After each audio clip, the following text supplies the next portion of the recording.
Chiefs lead 14-0. He's going to run again on a Wildcat direct snap for a touchdown. Latavius Murray walks the tightrope and the Saints take the lead. That might be Hardman's best play of his career to this point. And the Chiefs get the coveted 2-possession lead. Throws it into the end zone. Touchdown. Saints get back within 3. They can get another first down. This game is over. Down to the outside. He gets to the edge, and he's going to get across the first down marker. And this is a stinging loss for the Saints. Good morning. What's going on, everybody? Welcome into First Take. I hope you all had a wonderful weekend. Good morning, Stephen A. Morning, Max. I'm Molly Karen Rose. And you just heard Stephen A. We got a whole lot coming up on the show, but guys, you know where I want to start. So Drew Brees does return after that rib injury. He had missed 4 games, and he didn't just return for any game. He didn't exactly ease back into it. It was the defending Super Bowl champs, the Chiefs. Stephen A., do you think this was the right game for him to jump back into things after having such a serious injury?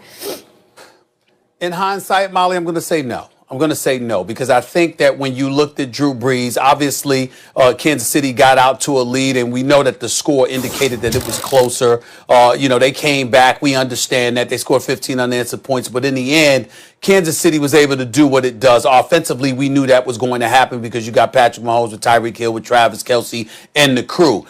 Defensively, even though they're not, one of the elite defenses in the game, I do think it's obvious that they're a bit better than they were last year. And I do think that when you look at Drew Brees, not just his rust, but the stationary target that he is, I think one of the Kansas City Chiefs alluded to before the game that he was easier to prepare for because as great as he is as a passer, he's sort of limited mobility-wise, and as a result, in terms of game planning, they wouldn't have to be overly concerned with what he brought to the table. Well, lo and behold, that's exactly what ended up happening, because even though he ended up throwing, 234 yards, 15 to 34, that's not Drew Brees at all. He's far more accurate than that. Normally, that's less than 50% completions of his passes. But more importantly than that, it's not like he's going to run the football. He didn't even attempt to rush with the football. Taysom Hill would have been another matter. And as a result, I think that would have made things considerably more difficult for the Kansas City Chiefs. And that's why I come to that conclusion. They absolutely did not make a mistake starting Drew Brees. They had to start Drew Brees. Look, the fact of the matter is the Saints are playing right now, not just to win this game, but they're playing for first place in the NFC because there's only one bye per conference. And that team that plays in a dome, climate controlled, it's one thing to play on the road, it's another thing to play on the frozen tundra.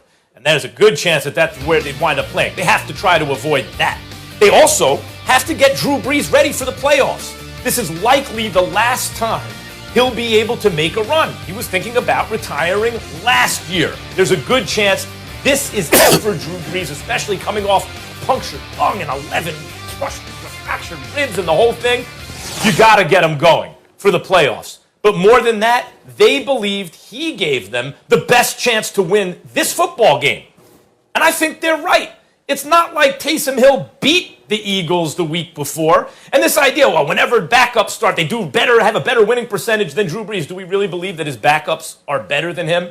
Or is that just a small sample size? Or the phenomenon where guys feel like they need to step up, especially if it's just a game or two when there's a backup? No.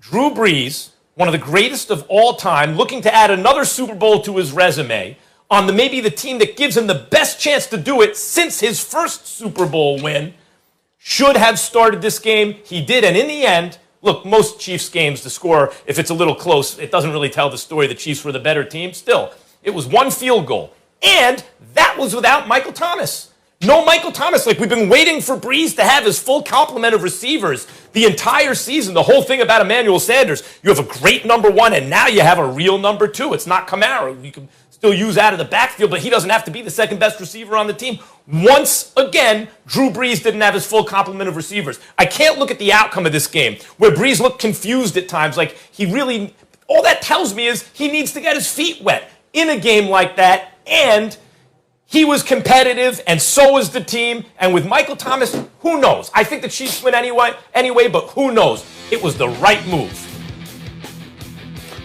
Well, first of all, I get where you're coming from, Max, and not to be hypocritical here, because last week I was talking about, you bring Drew Brees back. He's Drew Brees. I'm not running from what my initial sentiments were. What I'm saying is, in hindsight, looking at this game and imagining and witnessing rather what transpired, it just really rubbed me the wrong way. First of all, Michael Thomas didn't play. You're absolutely right. That's his number one target. That's somebody he's incredibly fond of. Obviously has strong familiarity with, cohesiveness, chemistry, etc., etc. So you didn't have him there. So since you didn't have him there, that's even more of a reason, not less, but even more of a reason not to play Drew Brees because, again, he's a stationary target. He's rusty because he's been out the previous 4 weeks or so. Then on top of it all, you don't have your number one overall weapon. And a guy like Taysom Hill, you got a guy that's a dual threat because he can throw the football well enough, but he certainly can run with the football. And as a result of his ability to run with the football, that causes the Kansas City Chiefs some problems on the defensive side of the floor or the defensive end of the field. So that's just how I'm looking at it from that perspective. I get where you're coming from. I'm just of the mindset that looking at Drew Brees, having had him been out, looking at his rust, the fact that he didn't have his primary target, and that he himself is a stationary target for opposing defenses, because the last thing you have to worry about is him scrambling. I just think when you look at it from that perspective, they might have been better off going with Taysom Hill. Look, Taysom Hill ran it in the red zone. They still used Taysom Hill, and that's the value of the experience Taysom Hill just got. When Taysom Hill's on the field, if he's on the field with Drew Brees, anything can happen now. Because we know he can read defenses, he can throw, he can run, he can do anything you need him to do. He can catch all at acceptable or better levels. It's not a knock against Taysom Hill, and he may really be the quarterback of the future for that team, and they did well with him. But I don't believe they're a better team with Taysom Hill than with Drew Brees. I don't think Sean Payton believes that right now. And furthermore, in the NFL, in a full contact sport like this, the idea of culture setting, of loyalty, of those kind of things really does matter when all the chips are on the line in the playoffs. I think Sean Payton, on top of everything I said, if Drew Brees is ready to go, is showing the team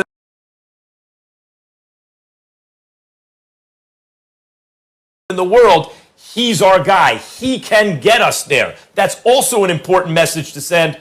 I really believe, in addition to that, Brees did give them the best chance to win. By the way, they scored 29 points. For a 40-year-old quarterback who looked confused by the defense at times and is coming back from a huge series of injuries, really, your team scored 29 points. That's not so bad. And I'd rather him get more experience or more rhythm heading to the playoffs than less. They had to win this game. They came up short. They probably would have come up short if Taysom Hill started too. All right. Stephen, are you good on that one? Because I can keep it moving here, fellas. By the way, I just want to mention. No, I was gonna, okay, when we're talking about injuries. Perfect. So the Chiefs, obviously breakout star Clyde Edwards-Helaire was injured yesterday. They think it's a hip, a high ankle sprain, and they hope to have him back by the playoffs. Now let's move to the New England Patriots. For the first time in 12 years, fellas, we're not going to have New England in the playoffs. Max, tell me this. Do you think Cam should even want to return to New England this upcoming season?